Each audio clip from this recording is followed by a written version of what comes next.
EA Interviews, episode 55. Inspiration, transformation, success stories, and the Imperfect Action Round. 7 days a week. Join Mario Ficini for today's Expert Authority Effect interview. Expert Authority World, I'm excited to have another great VIP guest on the show today. We're going to be talking about LinkedIn to profits. Have you ever wanted to attract more people with your LinkedIn profile? Have you ever looked at LinkedIn and wondered, what more can I be doing?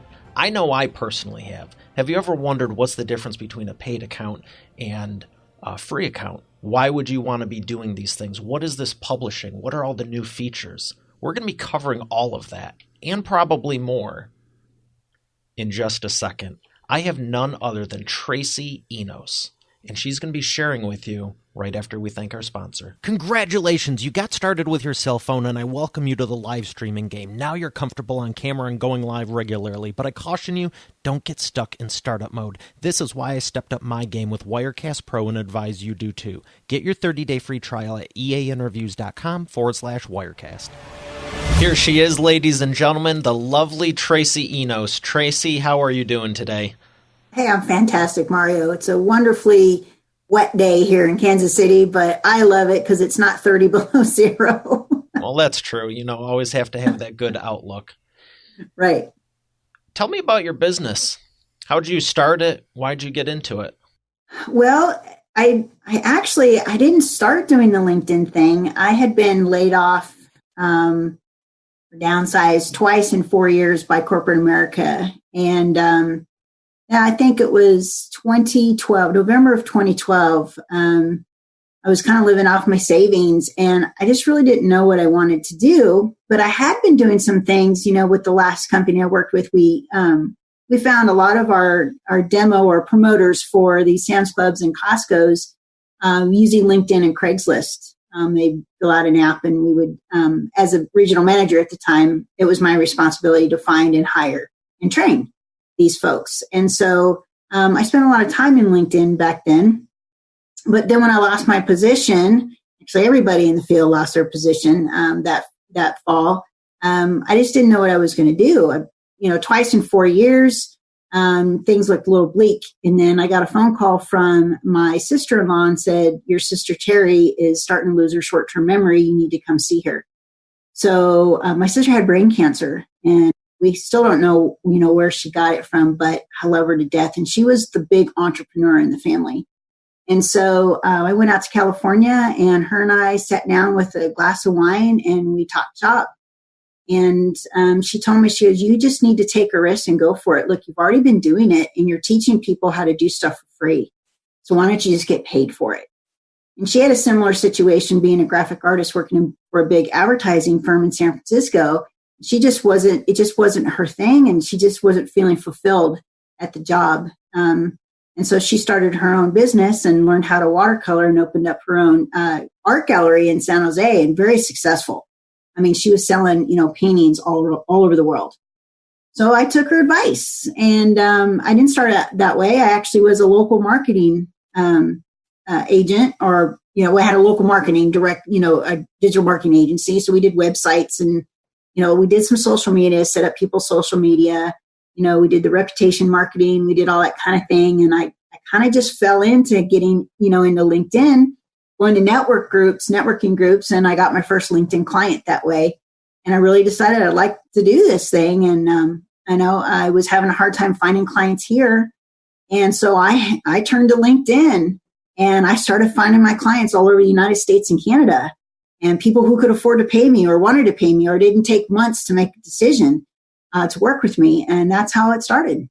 And I haven't looked back since. Well, it sounds like you're very happy you took your sister's advice. I did. I am, very much so. She's since passed on, but I remember her every day. Sorry to hear that, but she sounds wonderful. She was, yes. So Facebook versus LinkedIn. I'm just going to change this up a little bit here. Why LinkedIn over Facebook? Well, I find that you can build a relationship on LinkedIn. I think it's a little bit more difficult on Facebook. Facebook, to me, yes, they have business pages. Yes, you can use the ad platform. And I'm not saying for a lot of folks that Facebook isn't a viable platform for them to, find good good clients or customers. But I find in the business that I'm in, the folks that I coach, that LinkedIn is a place for not only that you can, create content, you can build your brand, you can showcase your authority, and you can connect with these folks and start building a relationship with them. It's hard to do on Facebook. I mean, Facebook pages, you post something in your business page and, depending on how big you're following, you're still only going to get a couple percent of people are even going to see it, let alone engage with it. With LinkedIn, you can see who it is that you can engage with, and send them a message immediately or ask to connect with them. You can do that too in Facebook through Messenger, but it's a lot easier for me, I say, in LinkedIn. There's just so many more things that you can do in LinkedIn that you can't do in Facebook. And I think it's just a more robust platform. But it's something that needs to be done over time. It's not an overnight strategy. It is something that you should be consistent with. I want to bring up the stat that I know about because you said something that was very important, and I loved how you said it so nonchalantly because I know it's part of you, but so many new entrepreneurs and even, I'd say, middle-of-the-road entrepreneurs, maybe they're not brand new, but maybe they're looking to get to that next level. They're still dealing with how do I find the right client that will actually pay me? And you touched on that. So how would you say LinkedIn differentiates from Facebook? Let's talk sheer profits and targeting and affluent people. Well, first, you've got to do some foundation work. You can't just go into LinkedIn and go, I'm going to look for this person and magically find them. It doesn't work that way. So you really need to sit down before you get active in LinkedIn and really define who that person is. So, define the demographics. And LinkedIn has, and we'll talk about the free and paid, the differences there. But on the paid program, you have an opportunity to take your demographics that you have listed and use the search filters in LinkedIn to find those people. And what I mean by that is LinkedIn is a search engine, much like Google. Doesn't act the same as Google, but you can use some of the same filters that Google has in LinkedIn. And this is how you find those folks. And then from there, you really need to also define the psychographics. And what I mean by that is, what are their pain points? What are their biggest desires? We can even go as far as define, are they men? Are they women? What age group? What kind of problems do they have in their business that they're looking for solutions for? What publications are they, reading online and offline? What is their, take on, religion and politics, if that's what, if you can dive that deep.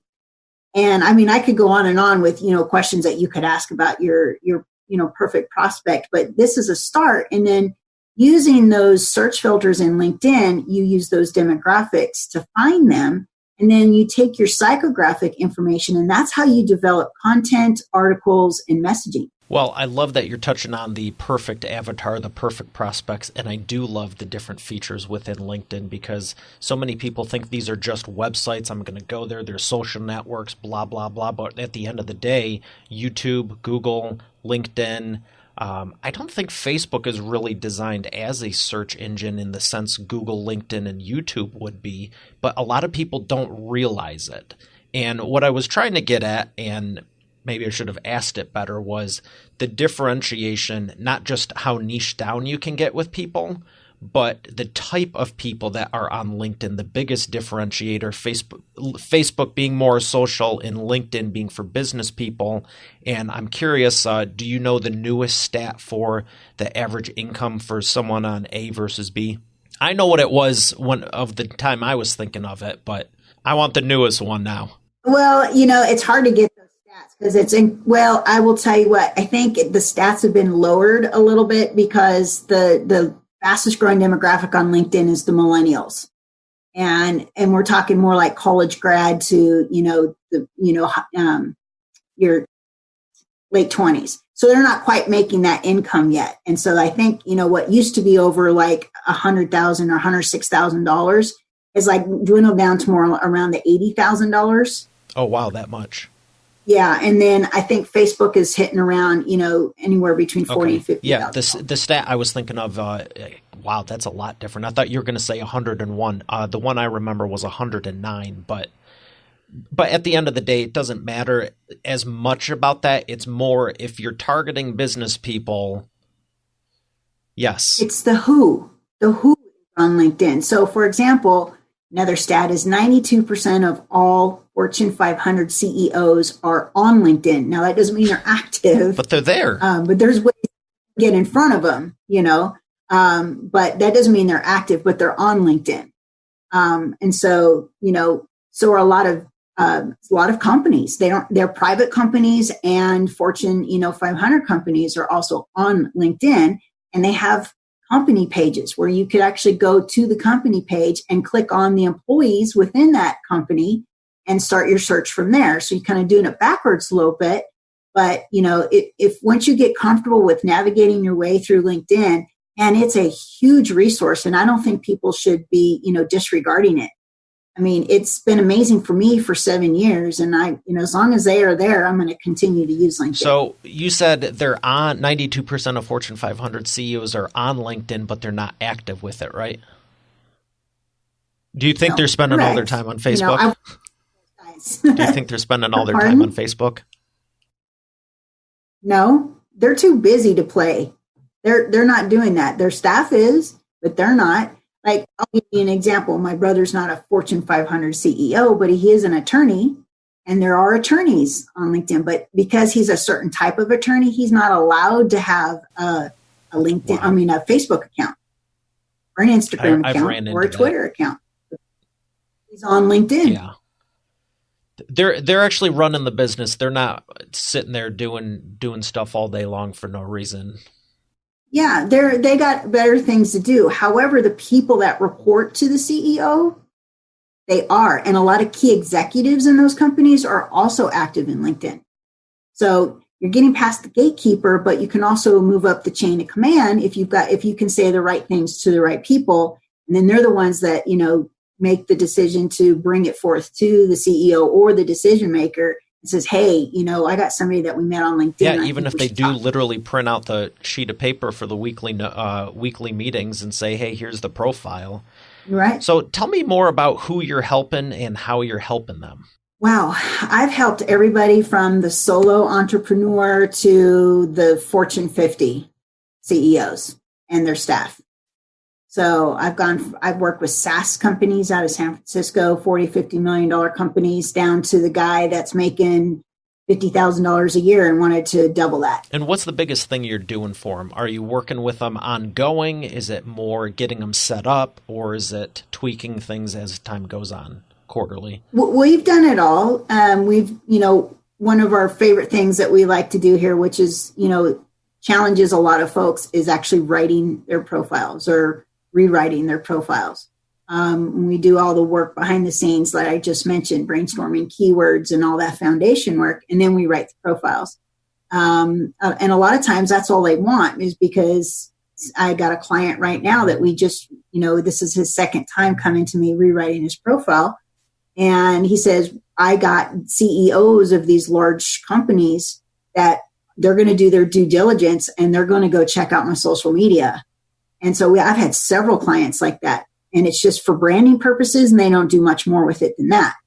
But it makes them look good, because look, if you start Googling somebody's name, more than likely LinkedIn, because it's such an authority site, is going to pop up even before your Facebook or your Twitter or your Instagram, even before your website in many cases. That's a good thing to know, because a lot of people I've talked to, and I've fallen in this trap too, you get so comfortable on some other platform. I'm not even going to name one, but LinkedIn is so powerful, but I find that there's less people using it than all the other ones. What's something you could say to everyone listening to this? If they're spending more time on other ones, what's a big benefit, they could see in the next week or two of starting to invest more time on LinkedIn deliberately? Well, once you have like your own internal system down, like what your daily activities are going to be in LinkedIn, it shouldn't take you any more than 30 to 45 minutes to maintain something really good. And those activities could include, after we've created a client-focused profile, okay, people really want to know at the end of the day what's in it for them. They don't care about you and your accomplishments, although you will probably put some of that in there, because again, it's a personal profile. It's not a company page, and you've got to, make sure that somebody feels like they know, like, and trust you. That's the only way they'll build a relationship with you, right? Or even get on the phone with you or do business with you at the end of the day. But you need to do other activities too, like go in there and start, growing your network. Go in there and use Sales Navigator and find the right folks and connect with them. Send them a personalized message and then start a conversation with them. Don't go straight for the jugular and ask them for business or a phone call or a meeting. Hey, you've got to sit down. Like, how would you, if you were, meeting somebody for the first time in person, you're not going to go straight cut to the chase and tell them about your stuff. You're going to build some rapport, right? Secondly, you should do some other things too, like getting active in the news feed. Start posting content. You may not get a lot of engagement right away, but if you're posting, 2-3 times a week, you're going to start to see some engagement. And you should tailor that type of content according to what we already talked about, our psychographics, right? To what the pain points are, agitate the problems, get in on video, but it doesn't always have to be about business.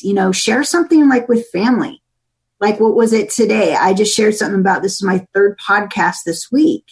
And I did that on Facebook too. But for Facebook, I just got a lot of vanity, oh, you look great or this or that. Well, in LinkedIn, I've got already like 5 people asking me, send me a message. How do you use LinkedIn to get on podcasts? See, that's going to equate to money, So also you want to, eventually start writing articles, because articles and your activity in the newsfeed and your activity, engaging with other people's content sits on your profile. So if you say something really cool, or you're connecting with somebody that, is really could be a hot prospect, or you're engaging with other people's content, or you're writing awesome articles, more often than not, they're going to go back to your profile and check you out first before they start engaging with you. That's opportunity right there. And if your profile sucks, you could possibly lose, a 6-figure contract.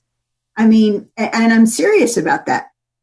There's so many more other activities that you can do, and their Sales Navigator also has some awesome features as well. I don't know how far you want to dive deep into this, because that's kind of, I could talk about LinkedIn all day long, but there's so many cool things that you can do. But at the end of the day, list out certain activities like your notifications. LinkedIn's going to notify you of people's birthdays, their job changes, their work anniversaries. They're going to notify you when somebody engages with your content, likes or comments or shares. Go in and engage with those people. That's how you build rapport, and that's how you build trust and relationships. And that's how you get new clients. That's when you can turn around and send them a message or two, hey, and then ask for the meeting or a phone call. I mean, it's really not that hard. It's just taking the time, 30 to 45 minutes a day, and just do it. Let me ask you about when you start doing these activities and you're listing off so many good ones of them. What have you found is the typical time frame of what you're finding? If you reach out to someone today, obviously they're probably not going to be a client tomorrow, but would you say 30 to 60 days is typical? Is it maybe 60 to 90? Should we be expecting 3 to 6 months? What are you finding is that sweet spot when you start doing these activities? And I know it might vary, but what have you found is the sweet spot for a reasonable expectation for seeing a return on your time? Well, here's what I think. I think you need to first define your own sales funnel and all your other marketing activities. So how long does it take from a first touch of a prospect to get them through your sales funnel to actually close a deal? So I can't really say that, because maybe you connect with somebody and they respond to your connection and you said thank you and you start a conversation and then get on the phone. Then after that, it's a matter of how long it takes to close, depending on your product or service and the price of it, I'm sure. I mean, I know some of my past clients, their sales cycle for any one prospect could be literally a year to 18 months. So that's when I say, good, you're using LinkedIn to find them, get them to your demo of your software, and then you take that offline, and then you put them in your CRM and your system at that point. But LinkedIn isn't there just for you to, I've had people that would hire me right away. I mean, that happens. But I've been doing this for a while, but didn't start like that. But there will be low-hanging fruit. So if you start getting active in LinkedIn, there will be people that'll be ready like right now. If your profile looks great, if you're saying the right things to the right person, they're going to jump for and move forward immediately. But in most cases, you have to build a relationship just like you do with any other marketing platform. I don't care if it's email, in person, newsletters, direct mail, whatever it is, whatever marketing facet that you're going for, it takes time to build a relationship. LinkedIn is no different. So it sounds like the best thing you're saying to do is start today and just keep rolling with it. Fail forward. Look, every post that I do doesn't equate to business, sometimes like I had a Christmas post with me and my kids in there at the Christmas tree behind us. And I don't get to take pictures very often with my boys because they're teenagers. They want to take their own Snapchat pictures, but not with good old mom. Right. And so, but it was just a Christmas photo and I got business out of it because I had a business spin on it, so like the post I did right now, I don't know if I'll close any deals, but I certainly started a conversation, didn't I? You did. And it was fun learning. Thank you for telling me the behind the scenes story of it too, because I know what it was like when I saw it yesterday promoting the interview, and it's a cool story. So I appreciate that. Tell me about the biggest transformation you've ever had with a client, the biggest customer success story. Where were they when they came to you, and what happened after working with you? Well, I actually met this person at a networking event. And then a year later, they sent me a message on my Facebook business page, not on LinkedIn, which of all things is funny, and said, "Hey, are you still doing that LinkedIn thing?" And so I said, yes. And so we got on the phone that day and I closed him. But much like the CEOs, he was a CEO as well. Much like other CEOs, he just wanted his profile for branding. And so we started out that way. And then we were done with it, his profile. And he goes, "Well, what can we do next?" I said, "We need to get a couple articles." So he gave me a couple articles and I, formatted them and made them look good, put a call to action in his bio in it. And then he took off for about a month and he came back and he goes, "Okay, I'm ready to do the next thing." And we took him from 260 connections to over 5,000 connections in 5 months. He had, and targeted, not just anybody and everybody, targeted. He had over 400 opt-ins for his book. And of course, his CRM took over, promoting his programs and his trainings and stuff like that after that. But he ended up working with me for nearly 4 years. And we generated speaking engagements. Like I got him into E&O, Entrepreneurs Organization, to speak. He had already been in Visage. Or is that called Vistage? That's right, Vistage. I got him speaking engagements in the Caribbean, when paid with oil company. We got him radio interviews, podcast interviews. It was just amazing. And we put butts in seats at a couple of his events, all using LinkedIn. It was great. That is very exciting. Congratulations on that. You got me smiling ear to ear because you're not just saying, "Oh, we took him from, we got a couple more here." You're saying here, speaking engagements, more leads, got the profile branded. You touched upon the book. What is, ever since you published your first book, what impact has it made in your company? Wow. Gosh, last year. So I published my book, I pre-published my book on Amazon right before I went to go speak at Dan Kennedy's GKIC conference in Cleveland in October of 2017. And I hit number 1 internationally. Congratulations. Thank you very much. Well, so I couldn't, effectively walk on stage and say I'm a best-selling author when I really wasn't. So I'd already pre-sold over 100 copies in like 2 weeks. It was great. And even at the event, I had more people ordering copies from that. So I did my spiel and I walked out of that room with lots of money, more than I had seen in 90 minutes worth of work. So it was fantastic. And then what led to me is, when I finally hit the publish button and we uploaded it, what happened was I started getting podcast requests. And last year, because of my book, I did about 25 podcasts and speaking engagements alone, which equated to about a quarter of my clients. Wow. I had clients just from being on podcasts. That's huge. Yeah. Holland. I had a girl from Holland. I did a podcast in London. And one of her listeners was from Holland, and I worked with her. It was great. Great. Well, I'm happy to hear that. So we're going to jump into the imperfect action round. I got rapid fire 60-second responses coming up. It is so much fun. But first, we're going to mention the sponsor, and that's all well and good. But guess what you get to do? What? You get to be the second person. I'm testing this new thing out where I have these 12 questions. I'm not going to ask you all of them, but I'm going to ask you, let's go with, what is something you'd like to get off your chest? Besides the fact that I have ornery teenagers.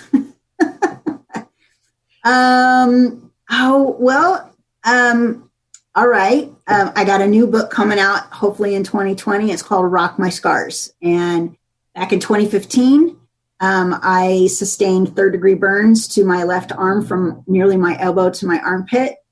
And had it not been for LinkedIn and the foundation that I've built, I wouldn't be sitting here talking to you today. Probably would have had to go find a job. So Rock My Scars is about my childhood, all the adversity that I've gone through. I've been in an orphanage, foster home, been molested at the age of 7 by my foster father, and all through adulthood and all the hiccups and obstacles along the way, including that. And then I gained like 60 pounds. And so I'm well on my way to losing that. And once we get there, then this book is coming out. Okay. Well, thank you for sharing that. I know you've told me privately some of that, and I guess I'm the one who asked the question, but I'm sincerely sorry to hear that. But I'm also excited to hear excited to hear the good part of it. Yeah, it made me who I am today, and I'm not sorry. It made me, tenacious and stubborn, and you knock me down for a little bit, and I get right back up and keep moving forward. It's all right. Very good. Well, I appreciate you for playing along. I just came up with those the other day, and some of them are pretty deep, and I guess I should think about that because it affects me too. But we're going to go to the whatever we do next, and we'll be back with the imperfect action round. Instead of trying to get your prospects' attention, why not be so captivating they can't look away? That's a quote from my book, Video Marketing for Business Owners, that I created as a reminder for both my clients and myself for success on camera, and that's why I use Wirecast Pro for my professional productions, and I advise you do as well. Get your 30-day free trial today at eainterviews.com/Wirecast and start filming your show professionally the way your brand and audience deserves. Once again, that's eainterviews.com/Wirecast. All right, ladies and gentlemen, we are back with Tracy for the imperfect action round. Tracy, are you ready to take imperfect action? Always. So the first question that I have for you is, what is the fastest path to the cash? The fastest path to the cash is get your profile made over and then go, sign up for Sales Navigator and learn how to use Sales Navigator. Find the right potential client and get in there and connect with them with a personalized message and start building a relationship with them. Very good. Second question, what is the biggest problem you see your prospects making, and what's the fastest way they can fix it? Their profile. That hands down is the one thing that most of them have a horrible profile. Some have, started and doing good, and, we can, make some tweaks and whatnot. But that's it. That's the one thing that I find every single one of my prospects has is that profile. And the fastest way to do it is get a mentor and somebody to help and walk you through it, done with you. And it'll be done in lickety split. Excellent. You're knocking these out of the park. Third one, and the last one is, how do you maximize customer lifetime value? Well, we don't own platform, right? So at the end of the day, you really want to get those prospects and your connections off of LinkedIn and into your own email client or autoresponder or whatever it is that, you put those folks. And what you want to do at that point is you want to start offering them additional products and services outside of that. So they come back, they keep coming back, or improve upon your current offers. And then what you want to do is implement a referral program. And I can't stress this enough. And I tell you what, I'm guilty of it too. And we're going to be start doing that later on this year. Is we're talking, referral program could be, emails and, even LinkedIn messages, sending them a physical newsletter in the mail, a birthday card, maybe an anniversary card for their work or their wedding or something like that. If you get those details, staying in front of them and then offering something for them for a referral to you will start growing your business where you're not always having to go out and find new leads, cold leads. Well, I appreciate you for sharing that with us. I am excited to implement more of this myself. I was looking at my profile the other day and I added a few extra keywords, but I'm sure I can improve it just like everyone else listening. So, can I give you a quick tip? Uh-oh. Yep. Please do. Everybody will benefit from this, I promise. You were checking me out and I did something wrong, didn't I? No, you didn't do anything wrong. Now, remember when I mentioned how people find you based off of certain things that are in your profile or Google? Okay. Your name, and it does violate the terms of service with LinkedIn. They just haven't caught up with you yet. After your name, get rid of that long title that you have.